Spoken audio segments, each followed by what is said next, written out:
In the last video, I told you that the most important thing that you need to do when you're doing astrophotography is polar alignment. You need to get that just right. And there's one tool that I got that just changed everything for me. I got it last year, and today we're going to talk about that.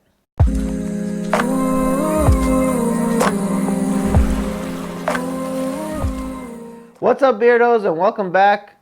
Today I'm going to go through with you one of my favorite tools ever, the QHY PoleMaster. I'm going to go through how to do polar alignment with this little tool. This thing is literally the best little tool you can get if you're just starting out in astrophotography. It makes polar alignment so easy, and I'm telling you straight up, I'm not endorsed by them or anything like that, but everything changed for me when I got this little tool, and it's totally worth it. Okay, so let's go into a screen capture, and I'll show you how to use the PoleMaster and what parts you need to pay attention to. So the first thing you're going to do once you open the software is you're going to connect to the PoleMaster, and you're going to select the Polaris.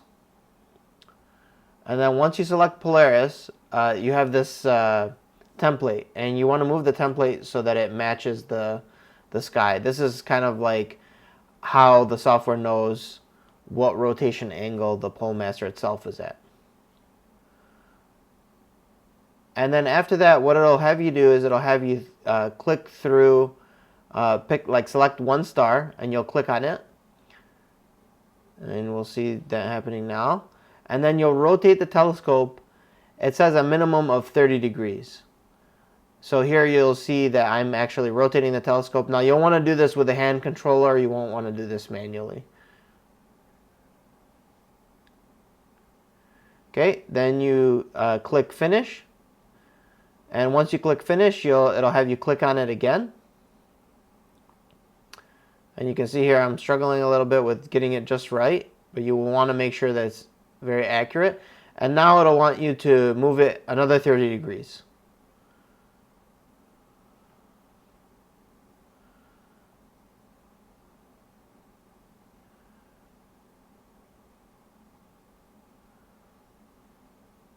Okay, you'll hit finish again, and then you will click on the star one more time.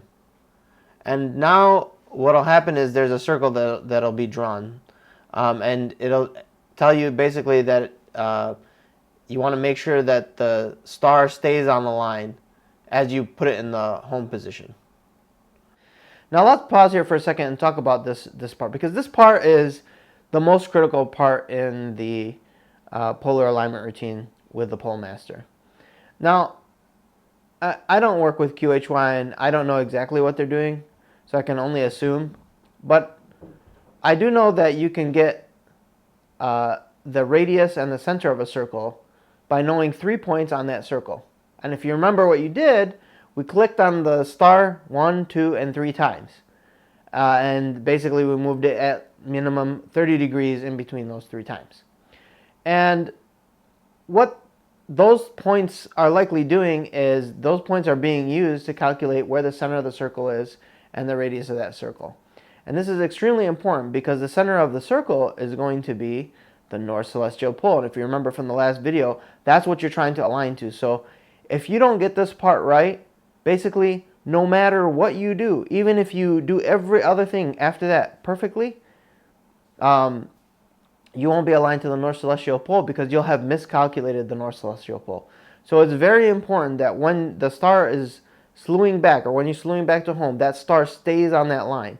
If it moves out even slightly, I would actually start over. I don't always do that. It really depends on what I'm using. I might be using a camera lens where it's not so critical. But if you want accurate polar alignment, that's the one thing one key thing that you really, really need to pay attention to. All right, so let's go back. So now I'm parking the telescope in the home position, and I'm putting it back to where it was, and just making sure that that star is staying on that line. And as you can tell, the star hasn't moved off that line at all. All right. So at this point, your telescope could have rotated a little bit. So once everything's set, you'll hit correct.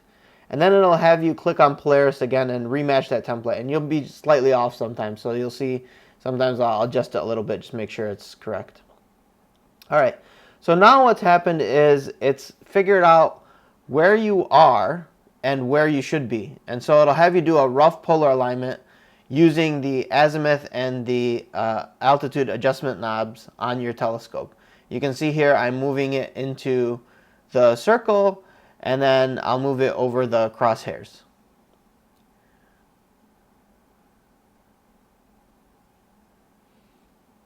And once Polaris is over the crosshairs, you'll hit finished.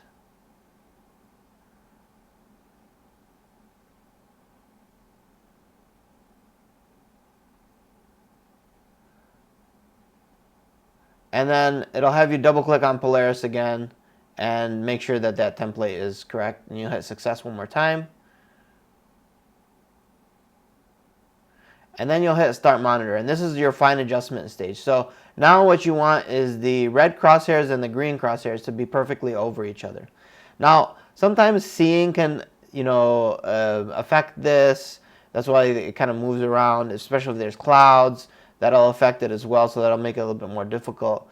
But now, basically what it's having you do is just really fine adjustments. Just make sure that that polar alignment is absolutely perfect.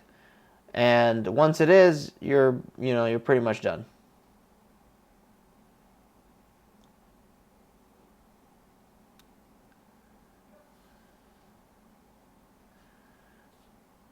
And this part usually takes the longest for me because I just want to make sure it's exactly right. So once you hit finished, that's it. And this whole procedure took, like 5 minutes. Prior to that, I would take, I don't know, a long time to do. So that wraps up the polar alignment procedure from the PoleMaster. As you can tell, it's a very simple procedure. And I really love it. Like I said, this little tool changed everything for me. So I highly recommend this. And I'm not affiliated with QHY at all. I just really love this.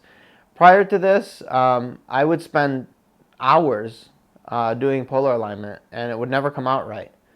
And now I can do polar alignment in minutes, maybe like 10 minutes, 20 minutes max. And really, that gives you time back to take better subs. And if you have a more accurate polar alignment, you're going to get more tight stars. You won't get those football-shaped stars because your guiding is off or your mount is off. And it really changes everything. You get better data. And you can't beat more time on your telescope. That's what you really are looking for. And that's what this little tool gives you. So that's it for now. Thanks for putting up with me for a few minutes and going through this procedure with me. And I hope to see you next time. If you really enjoy these videos, definitely subscribe or comment on my videos if there's anything else that you'd like to see. I do plan on going through some more